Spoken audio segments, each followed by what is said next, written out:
I used to believe my family was normal, not perfect.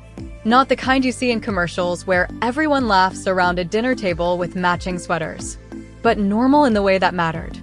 We argued sometimes. We annoyed each other. We carried old grudges like everyone else. Still, I believed that when it came down to it, when things really mattered, we would choose each other. That belief shaped my entire life. I was the responsible one, the quiet one, the one who didn't ask for much. My parents used to say I was easy. I wore that word like a badge of honor. Easy meant I didn't cause trouble. Easy meant I understood when money was tight. Easy meant I didn't complain when my sister needed more. My younger sister, Lena, was the opposite. She was vibrant, emotional, dramatic. The kind of person who filled every room she walked into. My parents adored her. They said she had big feelings and big dreams. They worried about her constantly, about her happiness, about her future, about whether life would be kind to her. No one worried about me. I didn't mind, or at least I told myself I didn't. I believed that if I worked hard, stayed patient, and did everything right, things would eventually balance out. I believed fairness existed, even if it arrived late. That belief was my first mistake. From the time I was 14, my parents talked about my college fund like it was sacred. They brought it up at family gatherings, during lectures about responsibility, during moments when I doubted myself. "This is for your future," my dad would say. "We've been saving since you were little," my mom added. I planned my entire life around that promise. I chose a university I could afford with that money. I turned down opportunities that required more. I worked part-time to cover the rest. I didn't ask for help. I didn't want to burden them. Because I believed that one thing, just one thing, was truly mine. I didn't know that while I was planning my future, my family was planning something else. I found out on a Tuesday night. Nothing dramatic. No shouting. No confrontation. Just a glowing phone screen and a message that shouldn't have existed. I was sitting on my bed, laptop open, surrounded by financial aid forms. Tuition deadlines were coming up, and I was calculating exactly how much I'd need to withdraw from my savings. I remember feeling oddly calm. Tired, but calm. Like I was finally getting closer to the life I'd worked toward for years. Then my phone buzzed. At first, I almost ignored it. That chat was usually filled with photos of food, forwarded prayers, or Lena's wedding updates. I muted it most days. But something made me look. The message was from my aunt. "Mashallah, such a beautiful wedding. Your parents did so much for Lena. Using the college fund was such a generous sacrifice. Family truly comes first." Red heart, I stared at the screen. My brain didn't process the words immediately. They floated there, detached from meaning, like a sentence in a foreign language I almost understood. College fund. Using the college fund. I scrolled up. Photos loaded slowly. Lena in a white dress, smiling like she'd won something. My parents beside her, proud and glowing. Decorations. A massive hall. Flowers everywhere. Chandeliers. Gold accents. Then more messages. Worth every penny. You can't put a price on a daughter's happiness. Allah will reward parents who prioritize family. My hands started shaking. I typed one word. What? The typing bubble appeared. Disappeared. Appeared again. My mom replied, "We'll talk later." That was it. No explanation. No denial. No apology. Just "we'll talk later," like I'd asked about dinner plans.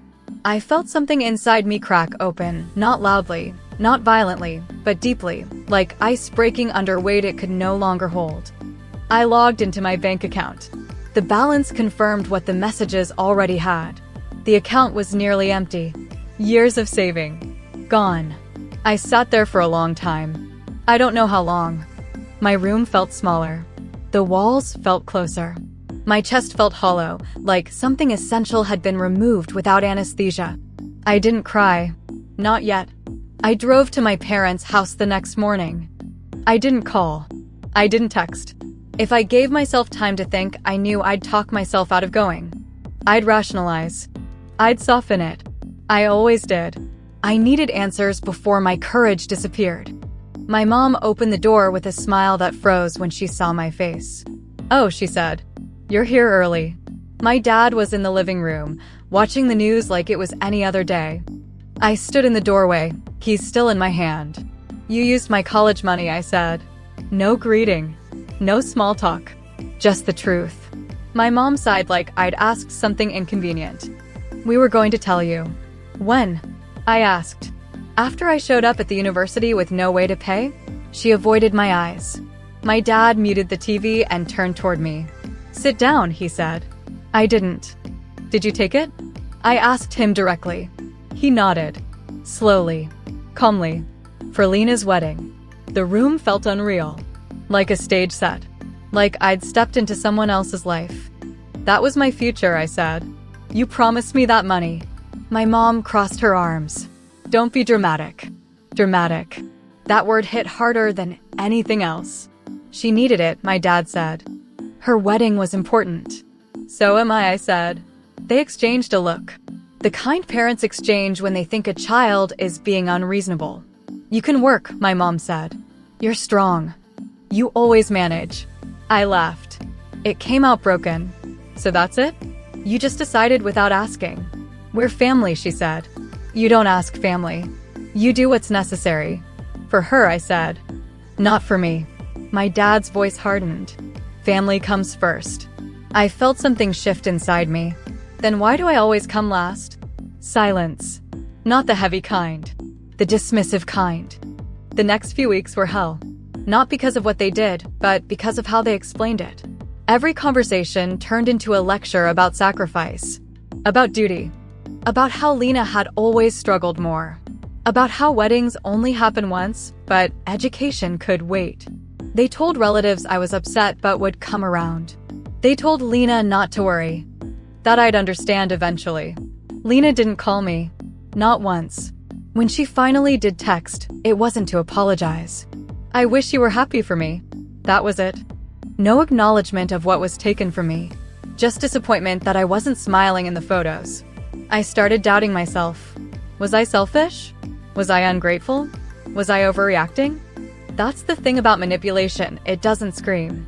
It whispers until your own voice sounds wrong. My mom cried one night, telling me I was breaking her heart. My dad reminded me of everything they'd ever done for me. They told me they raised me better than this. I stopped sleeping. I started calculating impossible numbers. Loans. Extra jobs. Dropping out. Every option felt like a punishment for trusting them. The turning point came quietly. Not during an argument. Not during a dramatic showdown. It came when I overheard my mom on the phone. "She'll be fine," she said. She always is. Something inside me finally understood. They weren't confused. They weren't mistaken. They weren't struggling. They chose. And they would choose again. Because I made it easy. I asked them to meet me. Just the three of us. I brought paperwork, loan estimates, withdrawal confirmations. I laid it all out on the table. "This is what you took from me," I said. My dad looked uncomfortable. My mom looked annoyed. "What do you want us to do?" she asked. "The money is gone." "I want accountability," I said. "I want acknowledgement." My dad sighed. "You want us to feel guilty?" "No," I said. "I want you to feel responsible." They didn't. And that was my answer. I took out loans. I worked nights. I graduated later than planned. They never apologized. Lena never said thank you. But I learned something more valuable than any degree. Family isn't who shares your blood. It's who protects your future. And sometimes, choosing yourself is the first real sacrifice you make.